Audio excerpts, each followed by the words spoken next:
Hello guys, welcome back to my channel. ನಾನಿವತ್ತು ನನ್ನ birthday ವ್ಲಾಗ್ನ ಅಪ್ಲೋಡ್ ಮಾಡ್ತಾ ಇದ್ದೀನಿ. ಅಂತಂದರೆ ನನ್ನ ಬರ್ಡೇನ ಯಾವ ರೀತಿ ಸೆಲೆಬ್ರೇಷನ್ ಮಾಡಿದ್ವಿ, ಇಲ್ಲಿಗೆಲ್ಲ ಹೋಗಿದ್ವಿ ಅಂತ ಹೇಳ್ತಾ ಇದ್ದೀನಿ. ಮೊದಲಿಗೆ ನಾವು ಮನೇಲಿ ಪೂಜೆ ಎಲ್ಲ ಮಾಡಿಬಿಟ್ಟು, ನನ್ನ ಬರ್ಡೇ ಫ್ರೈಡೇ ಬಿದ್ದಿತ್ತು ಈ ವರ್ಷ. ಆದ್ದರಿಂದ ಮನೇಲೆಲ್ಲ ಪೂಜೆ ಮಾಡಿಬಿಟ್ಟು ನಾವು ಫ್ರೈಡೇ ಆದ್ದರಿಂದ ಕರುಮಾರಮ್ಮನ ದೇವಸ್ಥಾನಕ್ಕೆ ಹೋಗಿದ್ವಿ, ಟೆಂಪಲ್ಗೆ. ಅಂದರೆ ಇದು ಬಂದುಬಿಟ್ಟು ಮಾಗಡಿ ರೋಡ್ ಹತ್ರ ಇರೋ ಅಂಥದ್ದು ಇದು ಕರುಮಾರಮ್ಮನ ಟೆಂಪಲು.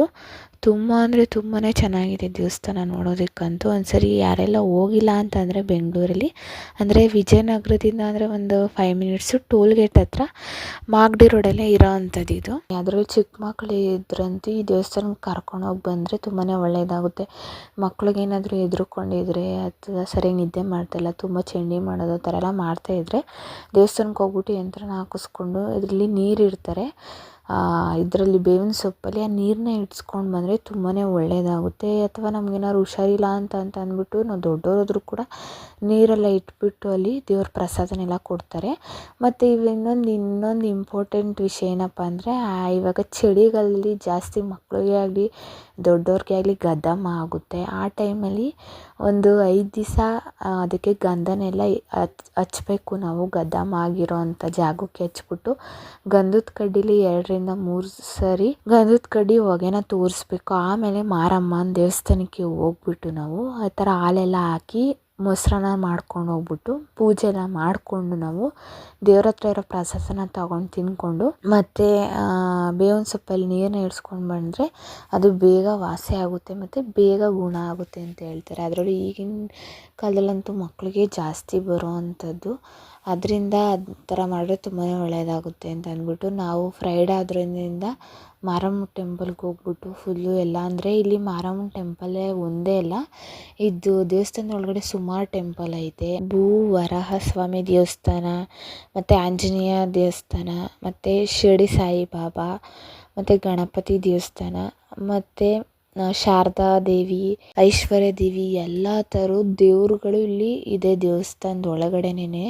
ಶಿವನ ದೇವರು, ಎಲ್ಲ ದೇವ್ರುಗಳಿದೆ. ನೀವು ಈ ದೇವಸ್ಥಾನಕ್ಕೆ ಹೋದರೆ ಎಲ್ಲ ದೇವ್ರ ದರ್ಶನ ನೀವು ಒಟ್ಟಿಗೆ ಮಾಡ್ಕೊಂಡು ಬರ್ಬೋದು.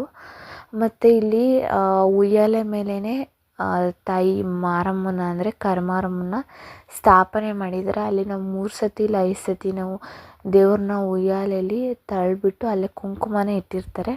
ಅದನ್ನ ಇಟ್ಕೊಂಡು ಬಂದರೆ ತುಂಬಾ ಒಳ್ಳೆಯದಾಗುತ್ತೆ. ಹೇಳಿದ್ಮೇಲೆ ಇಲ್ಲಿಗೆ ಮಕ್ಕಳನ್ನ ಕರ್ಕೊಂಡು ಹೋದರೆ ನಿಮಗೆ ಶಾರದಾ ದೇವಿ ವಿಗ್ರಹನೂ ಇಲ್ಲೇ ಇರೋವಂಥದ್ದು, ದೇವ್ರೂ ಕೂಡ ಅಲ್ಲಿನ ಪೂಜೆನೇ ಮಾಡಿ ಮತ್ತು ಅಲ್ಲಿ ಕುಂಕುಮಾರ್ಚನೆ ಮಾಡಿರೋವಂಥ ಕುಂಕುಮನ ಕೊಡ್ತಾರೆ. ಇಲ್ಲಿ ಮಕ್ಕಳಿಗೆ ವಿದ್ಯೆಯನ್ನು ಸರಿಯಾಗಿ ಓದ್ತಾ ಇಲ್ಲ, ತಲೆಗೆ ಅಂಟ್ತಾ ಇಲ್ಲ ಅಂತಂದರೆ ಕುಂಕುಮನ ಕೊಡ್ತಾರೆ ಮತ್ತು ಸ್ವಲ್ಪ ವಿಭೂತಿನ ಕೊಡ್ತಾರೆ. ಅದನ್ನ ಮಕ್ಕಳು ಓದುವಾಗ ವಿಭೂತಿನ ಹಚ್ಚಿ ಮತ್ತು ಬುಕ್ಸ್ ಒಳಗಡೆ ಸ್ವಲ್ಪ ವಿಭೂತಿನ ಹಾಕಿ ಕಳಿಸಿ, ಆವಾಗ ವಿದ್ಯೆ ಬೇಗ ಅಂಟುತ್ತೆ ಅಂತಲೂ ಹೇಳ್ತಾರೆ ಇಲ್ಲಿ. ಅದರಿಂದ ಇಲ್ಲಿ ಒಂದ್ಸರಿ ವಿಸಿಟ್ ಮಾಡಿ ನೋಡಿ. ನಾವಿಲ್ಲೆಲ್ಲ ದರ್ಶನ ಎಲ್ಲ ಮುಗಿಸ್ಕೊಂಡು, ಅಂದರೆ ನಾವು ಬೇಗನೆ ಹೋಗೋದ್ರಿಂದ ಆವಾಗ ದೇವ್ರಿಗೆ ಅಲಂಕಾರ ಮಾಡ್ತಿದ್ರು. ಆದ್ದರಿಂದ ಕರುಮಾರಮ್ಮಂದು ದೇವ್ರದ್ದು ವಿಡಿಯೋನ ನಾನು ಮಾಡೋಕ್ಕಾಗಲಿಲ್ಲ, ಪೂರ್ತಿಯಾಗಿ ಕವರ್ ಮಾಡಿ ದೇವ್ರಿಗೆ ಅಲಂಕಾರನ ಮಾಡ್ತಿದ್ರು. ಅದರಿಂದ ನಾವು ಅದೆಲ್ಲ ದೇವಸ್ಥಾನದಲ್ಲಿ ದರ್ಶನ ಎಲ್ಲ ಮುಗಿಸ್ಕೊಂಡು ಆಮೇಲೆ ನಾವು ಓರಿಯನ್ ಮಾಲ್ಗೆ ಹೋದ್ವಿ. ಇಲ್ಲಿ ಹೋಗ್ಬಿಟ್ಟು ಅಂದರೆ ನನ್ನ ಮಗಳಿಗೆ ತುಂಬ ಅಂದರೆ ತುಂಬಾ ಇಷ್ಟ ಮಾಲ್ಗೆ ಹೋಗಬೇಕು, ಫುಲ್ ಸುತ್ತಾಡೋದು. ಮಾಲ್ಗೆ ಹೋಗೋದಂದ್ರೆ ಎಷ್ಟು ಇಷ್ಟಪಡ್ತಾಳೆ ಅಂದರೆ ಅವಳು ಸಖತ್ ಇಷ್ಟಪಡ್ತಾಳೆ. ನಾವು ಓರಿಯನ್ ಮಾಲ್ಗೆ ಹೋದ್ವಿ. ಅಲ್ಲಿ ಹೋಗ್ಬಿಟ್ಟು ಸುಮ್ಮನೆ ಒಂದು ಸ್ವಲ್ಪ ಹೊತ್ತು ಫುಲ್ಲು ಟೈಮ್ ಎಲ್ಲ ಸ್ಪೆಂಡ್ ಮಾಡಿಕೊಂಡು ನಾವು ಸ್ನ್ಯಾಕ್ಸ್ ಎಲ್ಲ ತಿಂದ್ಕೊಂಡು ಜ್ಯೂಸು ಮತ್ತು ಚಿಕನ್ ಪಾಪ್ಕಾರ್ನು ಆ ಥರ ಪಿಝಾ ತಿಂದ್ಕೊಂಡು ಒಂದೆರಡು ಶಾಪಿಂಗ್ ಮಾಡೋದಿತ್ತು. ಶಾಪಿಂಗ್ ಮಾಡಿಕೊಂಡು ನಾವಲ್ಲಿ ಸಂಜೆ ಆಯಿತು. ಅಂತಂದರೆ ನನ್ನ ಹಸ್ಬೆಂಡು ಬೆಂಗಳೂರಿಗೆ ಬಂದರು. ಅಂದರೆ ಅವ್ರು ಬರೋದು ನನಗೆ ಗೊತ್ತಿರಲಿಲ್ಲ, ನನ್ನ ತಂಗಿಗೆ ಗೊತ್ತಿತ್ತು ಅವ್ರು ಬರೋದು. ನನಗೆ ಬರೋಕ್ಕಾಗಲ್ಲ, ಕೆಲಸ ಇದೆ, ಆಗಲ್ಲ ಅಂತ ಹೇಳಿದರು. ಆಮೇಲೆ ನಾವು ಇಲ್ಲಿ ಓರಿಯನ್ ಮಾಲೆಲ್ಲ ಮುಗಿಸ್ಕೊಂಡು ಆಮೇಲೆ ನನ್ನ ತಂಗಿನೇ ಕರ್ಕೊಂಡು ಹೋದ್ಲು ಸೆಲೆಬ್ರೇಷನ್ ಮಾಡೋಕ್ಕಂತ ಅಂದ್ಬಿಟ್ಟು. ಅದು ನನಗೆ ಗೊತ್ತೇ ಇರಲಿಲ್ಲ, ಅವ್ರನ್ನ ಸರ್ಪ್ರೈಸಾಗೆ ಸೆಲೆಬ್ರೇಷನ್ ಮಾಡಬೇಕು ಅಂತ ಅಂದ್ಬಿಟ್ಟು ಈ ವರ್ಷ ಪ್ಲ್ಯಾನ್ ಮಾಡಿದ್ರು. ತುಂಬಾ ಇಷ್ಟ ಆಯಿತು ನನಗಂತೂ ಅವ್ರು ಕೊಟ್ಟಿದ್ದು ಸರ್ಪ್ರೈಸು.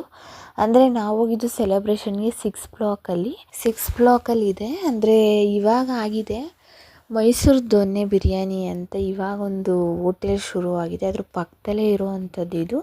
ರೀಸೆಂಟಾಗಿ ಅಂದರೆ 3-4 ರೂಮೇನೋ ಇರುತ್ತೆ ಇಲ್ಲಿ. ಒಂದೊಂದು ರೂಮ್ ಒಂದೊಂದು ಥರ, ಅಂದರೆ ನಾವು ಯಾವ ರೀತಿ ಸೆಲೆಕ್ಟ್ ಮಾಡ್ತೀವೋ ಅದ್ರ ಮೇಲೆ ಡಿಪೆಂಡ್ ಆಗಿರುತ್ತೆ. ಒಂದು 2 ಅವರ್ಸ್ ಟೈಮ್ ಇರುತ್ತೆ. ನೀವು ಬೇಕಾದ್ರೆ ಹೋಗಿ ಕೇಕ್ ಕಟ್ಟಿಂಗ್ ಆಗಿರ್ಬೋದು, ಸೆಲೆಬ್ರೇಷನ್ ಆದರೂ ಆಗಿರ್ಬೋದು, ಹೋಗಿ ಮಾಡ್ಕೊಂಡು ಬರ್ಬೋದು. ಇದು ಸ್ಟಾರ್ಟಿಂಗ್ ಪ್ರೈಸು ಒಂದು 800-900 ಸ್ಟಾರ್ಟ್ ಆಗುತ್ತೆ. ತುಂಬಾ ಚೆನ್ನಾಗಿದೆ.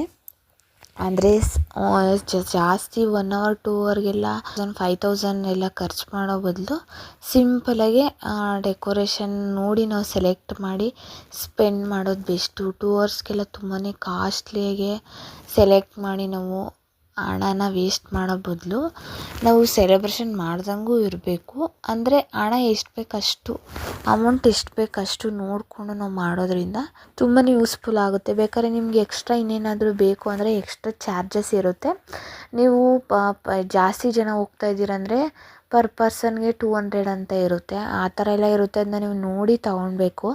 ಮತ್ತು ನೀವು ಕೇಕ್ ಬೇಕಾದ್ರೆ ಇಲ್ಲೇ ತಗೊಳ್ಬೋದು, ರೆಡಿ ಇರುತ್ತೆ. ಇಲ್ಲ ನೀವು ಬೇಡ, ನೀವು ಬೇರೆ ಕಡೆಯಿಂದ ತರ್ತೀವಿ ಅಂತಂದ್ರೂ ನಡೆಯುತ್ತೆ. ಅದು ನಿಮಗೆ ಬಿಟ್ಟಿರೋ ಅಂಥದ್ದು. ನೀವು ಯಾವ ರೀತಿ ಸೆಲೆಕ್ಟ್ ಮಾಡಿ ನೀವು ಯಾವ್ಯಾವ ರೀತಿ ಏನೇನು ಫೆಸಿಲಿಟೀಸ್ನ ತೊಗೋತೀರಾ ಅದ್ರ ಮೇಲೆ ಅಮೌಂಟು ರೈಸ್ ಆಗುತ್ತೆ.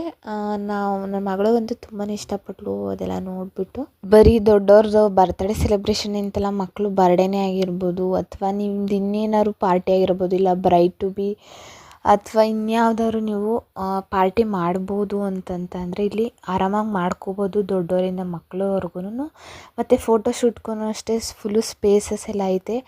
ಮಕ್ಕಳುಗಳಿಗೆ ತುಂಬ ಚೆನ್ನಾಗಿರುತ್ತೆ. ಅಂದರೆ ಸಿಂಪಲಾಗೆ ಚೆನ್ನಾಗಿದೆ ಅಂತ ಹೇಳ್ಬೋದು.